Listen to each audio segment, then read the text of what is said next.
Perkenalkan, nama saya Rika Alma Tertiana dari jurusan Pendidikan Ekonomi Universitas Lambung Mangkurat, Angkatan 2024, kelas A2. Hari ini kita akan membedah bagaimana struktur ekonomi bekerja sebagai fondasi utama dalam gerak pembangunan bangsa kita. Secara teoritis, pertumbuhan ekonomi adalah proses peningkatan produksi secara terus-menerus. Menurut Adam Smith, melihat hal ini melalui spesialisasi dan pengumpulan modal dalam sistem yang bebas. Sementara, Boydiono mendefinisikannya sebagai kenaikan hasil produksi per orang dalam jangka panjang. Intinya adalah, ekonomi dikatakan tumbuh apabila kapasitas produksi masyarakat meningkat dan pada akhirnya mampu menaikkan standar hidup kita semua secara berkelanjutan. Sangat penting bagi kita untuk membedakan antara PDB nominal dan PDB real, agar kita tidak salah membaca data. PDB nominal seringkali dipengaruhi oleh perubahan harga atau kenaikan biaya hidup yang sedang terjadi di pasar. Agar kita bisa mengetahui pertumbuhan yang sesungguhnya atau jumlah produksi murni, kita harus menggunakan PDB real. Dengan menghilangkan faktor kenaikan harga tersebut, kita akan mendapatkan gambaran yang lebih akurat mengenai seberapa besar produktivitas kita sebenarnya. Agar perbandingan data menjadi adil dan konsisten, Indonesia menetapkan tahun 2010 sebagai tahun dasar. Alasan utamanya adalah karena kita memerlukan titik acuan harga yang stabil untuk membandingkan hasil produksi dari waktu ke waktu tanpa gangguan perubahan nilai uang. Dengan menggunakan harga tetap tahun 2010, kita dapat memastikan bahwa kenaikan PDB yang kita lihat merupakan hasil nyata dari peningkatan jumlah barang dan jasa. Sehingga ini merupakan perkembangan nyata dan merupakan dampak dari produktivitas masyarakat dan bukan pengaruh dari harga pasar yang tidak stabil. Data pertumbuhan bukan sekedar barisan angka statistik, melainkan cerminan dari seberapa aktif aktivitas masyarakat dan dunia usaha berputar. Agar tidak bingung melihat beberapa angka yang berbeda dalam satu laporan, kita perlu mengenali 3 cara membandingkan waktu yang digunakan untuk melihat performa ekonomi kita. Dapat dilihat di visualisasi terminologi pertumbuhan ekonomi yang ada di layar ini. Yang pertama itu key to key, quarter to quarter. Nah, ini artinya melihat perubahan dari waktu yang baru saja lewat. Seperti membandingkan hasil ekonomi di 3 bulan terakhir dengan 3 bulan sebelumnya. Tujuannya untuk melihat momentum singkat, kita jadi tahu apakah ekonomi kita sedang bergerak lebih cepat atau justru sedikit melambat dibandingkan beberapa bulan yang lalu.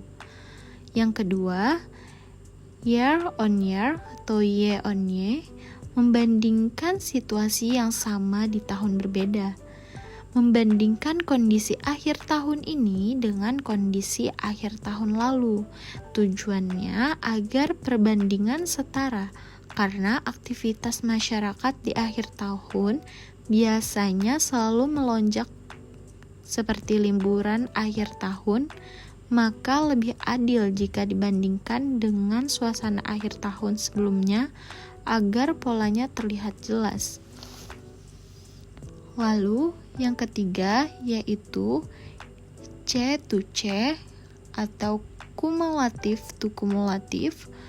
Ini adalah melihat total capaian setahun penuh, di mana menjumlahkan seluruh aktivitas ekonomi dari awal Januari sampai akhir Desember tahun ini, lalu dibandingkan dengan total sepanjang tahun lalu. Tujuannya menjadi rapot tahunan. Angka inilah yang biasanya digunakan untuk menilai keberhasilan ekonomi sebuah negara secara keseluruhan dalam 1 tahun tersebut. masuk ke dalam analisis BPS Pertumbuhan Ekonomi Indonesia triwulan 4 pada tahun 2023. Di situ terdapat Q2Q sebesar 0,45%, membandingkan ekonomi bulan Oktober sampai Desember dengan Juli sampai September 2023. Angka ini kecil karena hanya melihat perkembangan jarak pendek 3 bulanan. Lalu yang kedua, year on year atau year on year sebesar 5,04%, membandingkan kondisi akhir tahun 2023 dengan akhir tahun 2002. Ini gunanya untuk membandingkan momen yang sama, misal sama-sama musim libur akhir tahun. Lalu yang ketiga, C to C atau kumulatif to kumulatif sebesar 5,05%. Ini adalah rapot tahunan. BPS menjumlahkan semua kegiatan dari Januari sampai Desember 2023, lalu dibandingkan dengan total tahun 2022. Masuk ke bagian produk domestik bruto atau PDB dan PDB per kapita. Ini adalah angka yang menunjukkan kue ekonomi atau total nilai kekayaan yang dihasilkan Indonesia, di mana PDB harga berlaku sebesar 20.892,4 triliun. Ini adalah total nilai seluruh barang dan jasa yang dihasilkan Indonesia sepanjang tahun 2023. Angkanya sangat besar karena mencakup semua sektor. Lalu PDB per kapita 74.964.701. Jika kekayaan Indonesia dibagi rata ke seluruh penduduk, maka rata-rata satu orang menghasilkan sekitar 74,9 juta per tahun. Struktur ekonomi sebenarnya mencerminkan karakter dan identitas sebuah negara. Di Indonesia, dominasi industri, sektor industri pengolahan adalah kontributor terbesar PDB Indonesia sebesar 18-19%. Ini adalah mesin pertumbuhan yang menggeser identitas kita dari eksportir bahan mentah menjadi negara produsen bernilai tambah melalui kebijakan hilirisasi.